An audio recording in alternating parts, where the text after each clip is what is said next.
Hi YouTube, welcome to another Black Desert Online Grind Zone guide. This time around, we'll be taking a look at the Yzrahid Highlands Grind Zone. In this video, as always, I will cover stats you need, crystals and gears that I used, buffs used, rotations, mechanics, optimal clearing, what the dangerous things are here so you know what to look out for, and lastly, an overview of the drops you can expect in an average hour from here. And as always, you can use the timestamps on the timeline or in the description below to skip to the parts you're more interested in. But without further ado, let's get into it. I will start off with stat requirements to grind at this spot. All stats discussed here will be based off the stats in the My Stats window on your character sheet. The AP caps for Yzrahid Highlands are as follows. The 100% cap is at 927 total AP, and the zone has a 70% soft cap starting at 1100 total AP. You can check this AP value either through the calculation on the My Stats window shown on screen, or by checking the Monster Zone info menu, which can be found in your escape menu. With this information in mind, in order to grind here efficiently, I wouldn't recommend grinding here unless you have around 1000 total AP.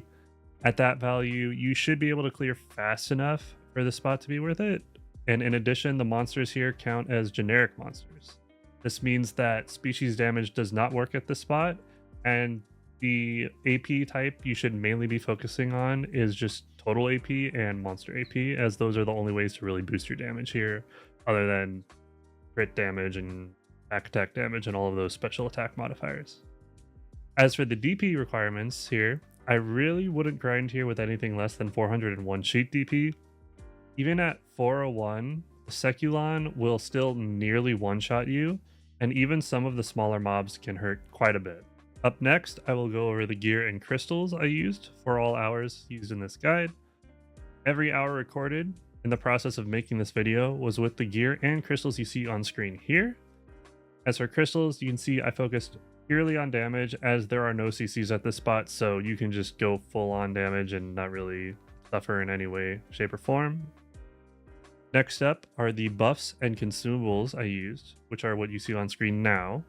I opted to use a Frenzy Draft, Horse AP buff, Church buff, Villa buff, Food buff, and of course, my Alchemy Stone. In my opinion, elixirs are not super worth it at this spot because the tankiest mob that you're fighting can't get hit by back, down, or air attacks. That and all the other mobs besides that one die in 1 to 2 skills. They're very squishy, so you don't really need much for them.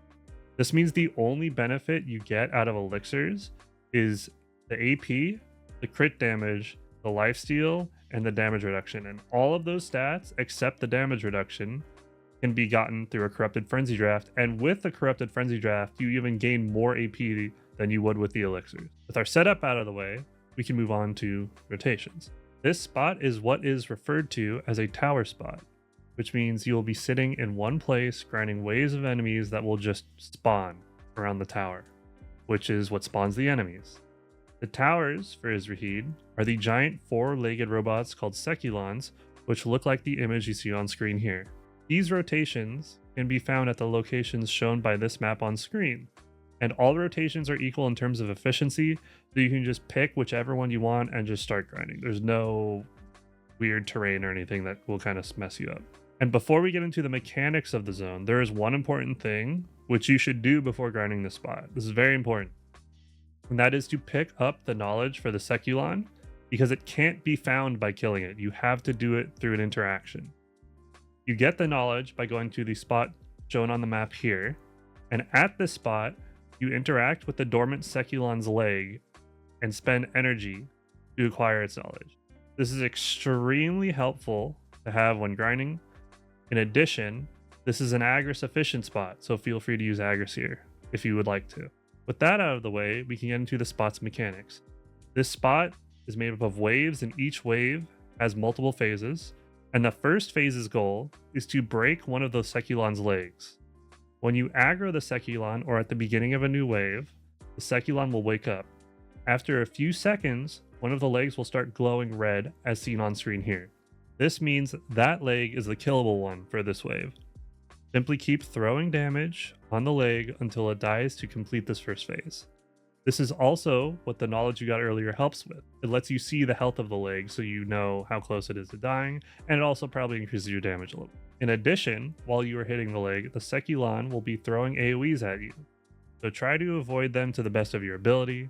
I will go over more specifics on these AoEs later, but for now, just know to avoid standing in any red AoEs. They all can really do a ton of damage to you. Among these AoEs, there are 3 unique ones which have a mechanic attached to them that you have to be aware of. These unique AoEs will have 2 indicators, a red indicator and a green indicator. The red indicator is just your normal AoE that does a ton of damage. The green indicator will give you a massive AP buff if you stand in it when the attack goes off. During these unique attacks, the leg, which you were damaging, will be an iframe. You can't damage it anyways. So it's best to just focus on standing in the green AoE to get that AP buff so that you can kill the leg quicker when it becomes hittable again. The only other thing to worry about for this phase is that throughout this whole process, there will be ads that will spawn continuously. They don't hit very hard and aren't very tanky, but the damage is still noticeable. So if you get low because you got tagged by a Sekulon's attack, it's best to just try to stay away from them because they can definitely do enough damage to finish you off. Once you break the leg, this first phase of the wave will end. When the leg breaks, the second phase will start, and the way that starts is the Sekulon will fall over. The main body, after it falls, will become vulnerable and large amounts of ads will begin to spawn around it. You will also see green AoE indicators start to spawn around the Sekulon. These AoEs give you the same AP buff discussed in the previous phase. Your goal here is to stand in a green AoE to get that AP buff, and then use that to damage the main body.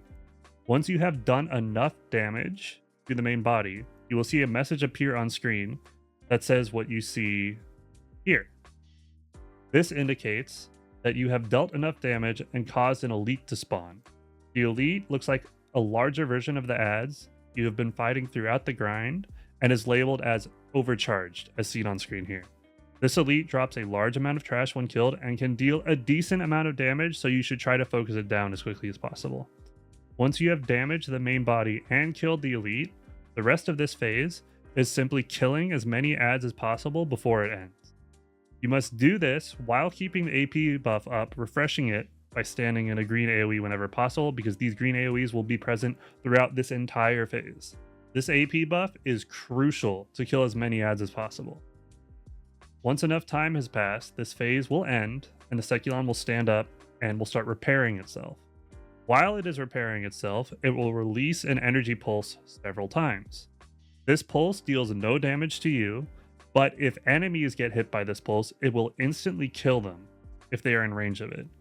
Essentially, what this means is the Sekulon will do the grinding for you, and all you have to do during this is just walk around and make sure your pets pick up the trash, as the Sekulon will continuously kill all the ads as long as it keeps repairing itself.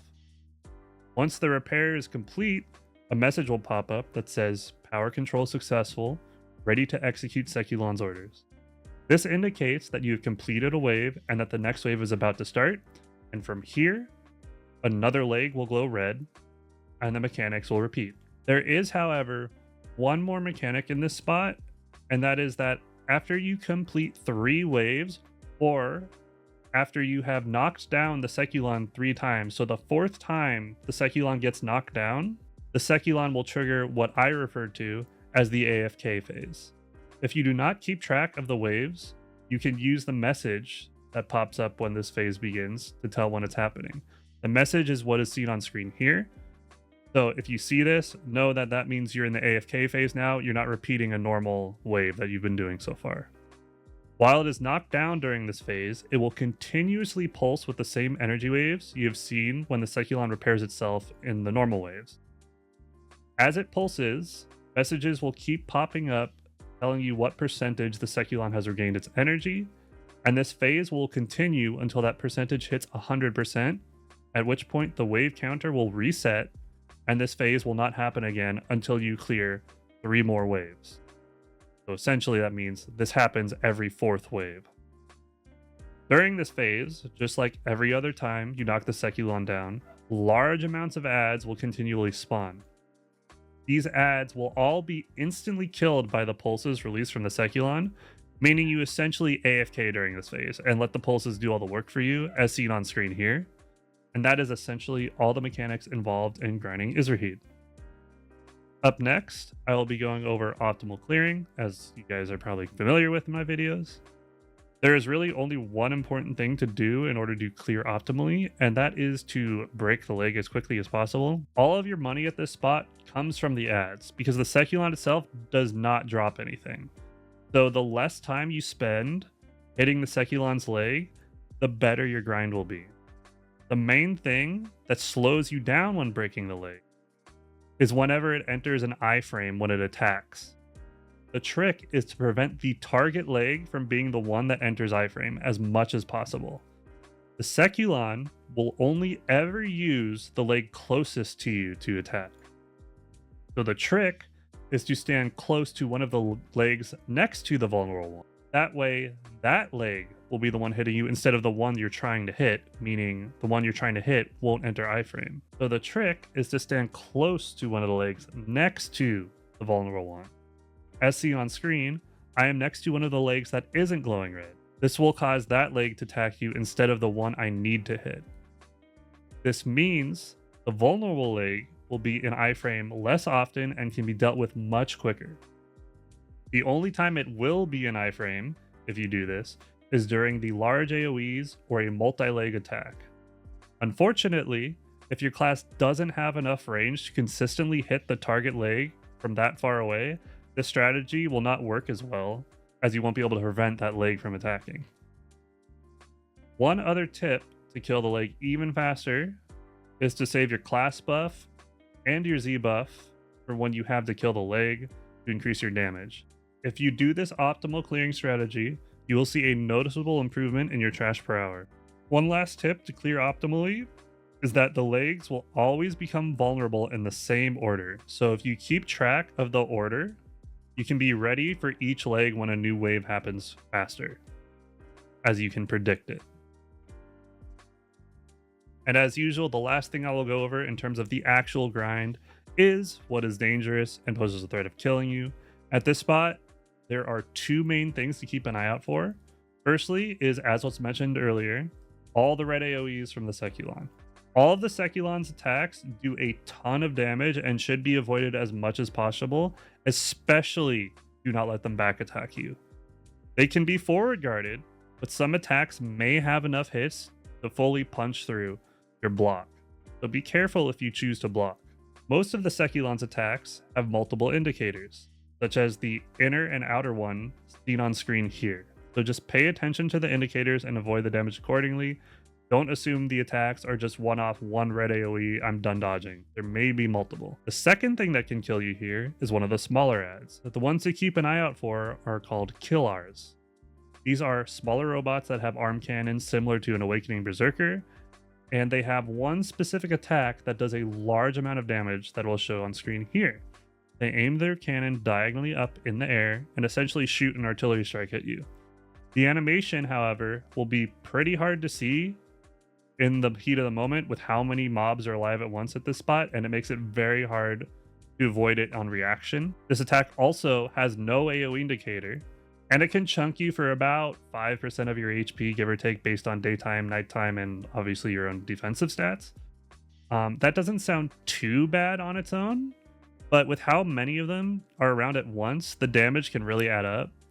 So counter this, simply just don't stand in one spot for too long, as the attack has no tracking, and just don't let the killers stack up. If you see a bunch of them like off on the other side of the rotation and they're all just grouped up blasting you, go over there, kill them. Don't let too many of them stay alive at once.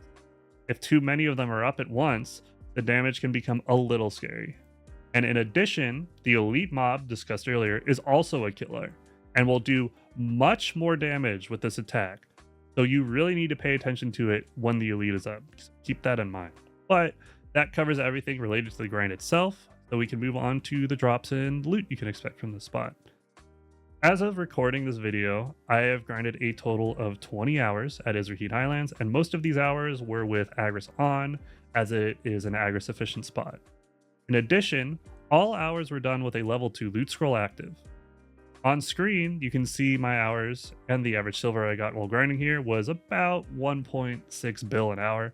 However, this was pretty heavily offset by a lucky artifact drop I got during this 20-hour test. So if we remove that artifact from my drops, the average is much closer to around 1.2 bill an hour. It is also worth noting that at the time of recording, the fragments and embers which dropped during many of these hours were at max price, which may make this number incorrect in the future, as it is almost guaranteed the price of both of these items will go down. However, just the trash loot here with the level 2 loot scroll and Agris will be worth around 750 mil. That's before counting any kind of sellable item or any other income. Just the trash is 750 mil. That means even if the prices drop, it is safe to say you can expect at least 1 bill an hour from the spot if you count in the money from the Caphras, the Blackstones, the Crystals, and the Embers and the Fragments.